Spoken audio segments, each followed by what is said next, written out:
CM Revanth Reddy పచ్చి అబద్ధాలు ఆడుతున్నారని మాజీ మంత్రి హరీష్ రావు విమర్శించారు. ఫార్ములా ఈ కార్ రేసుతో 600 కోట్ల అవినీతి జరిగేదంటూ గ్లోబల్ ప్రచారం చేస్తున్నారని ఆగ్రహం వ్యక్తం చేశారు.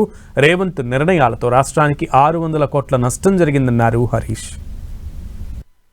రేవంత్ రెడ్డి గారు ఏమంటున్నారు?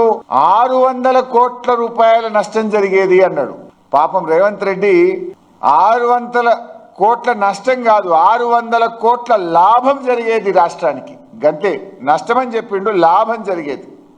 రేవంత్ రెడ్డి తుగ్లక్ నిర్ణయాల వల్ల, రేవంత్ రెడ్డి చేసిన పిచ్చి పనుల వల్ల ఈ రాష్ట్రానికి 600 కోట్ల రూపాయల నష్టం జరిగింది. ఇది నేను చెప్తున్న మాట కాదు.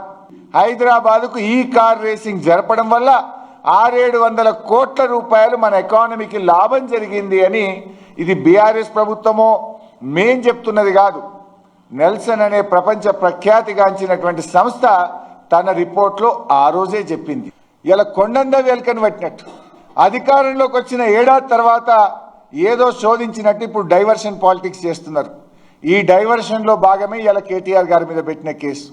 రేవంత్ రెడ్డి గారికి అటు విజన్ లేదు, ఇటు విజ్డమ్ కూడా లేదు. ఈరోజు రేవంత్ రెడ్డి గారి అనాలోచిత నిర్ణయాల వల్ల తెలంగాణ ప్రతిష్ట దిగజారే పరిస్థితి వచ్చింది. ఇంకా ఈయన అంటాడు, ఈ మధ్యలో ఎక్కడో అన్నాడు 2036లో ఒలింపిక్స్ పెట్టారట. ఇది ఎట్లుందంటే కూట్ల రాయి తినడు ఎట్ల రాయి తీసిండట. ఉన్న అగ్రిమెంటును, ఉన్న కార్ రేసింగ్ను, ప్రపంచ ప్రతిష్టాత్మకమైన కార్ రేసింగ్ను ఉన్నదాన్ని ఓడగొట్టిండు.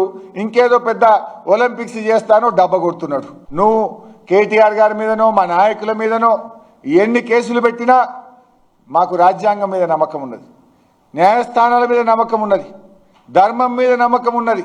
ప్రజల పక్షాన మేము పోరాడుతూనే ఉంటాం. అయితే ఇవాళ ఇంకొకటి కూడా ఉన్నది. అంటే అది నిజమా అబద్ధం అని తెలియదు. సోషల్ మీడియాలో చూస్తూ ఉంటే, అసెంబ్లీలో ఉంటుంది, ఈడీ వాళ్ళు సమాచారం అడిగినరు, ఈడీ వాళ్ళు సమాచారం అడిగినని వస్తున్నది. అడిగినరా లేదా నిజం, సబ్జెక్టు కరెక్షన్. సాయంత్రం కేసు అయితే, సాయంత్రం కంప్లైంట్ ఇస్తారు, పొద్దుగాల ఎఫ్ఐఆర్ అవుతుంది, మళ్ళీ సాయంత్రం వరకే ఈడీ వాళ్ళు ఇన్ఫర్మేషన్ అడుగుతున్నారు. అంటే కాంగ్రెస్ బీజేపీలు ఎంత కుమ్మక్కైనరో స్పష్టంగా అర్థమవుతుంది.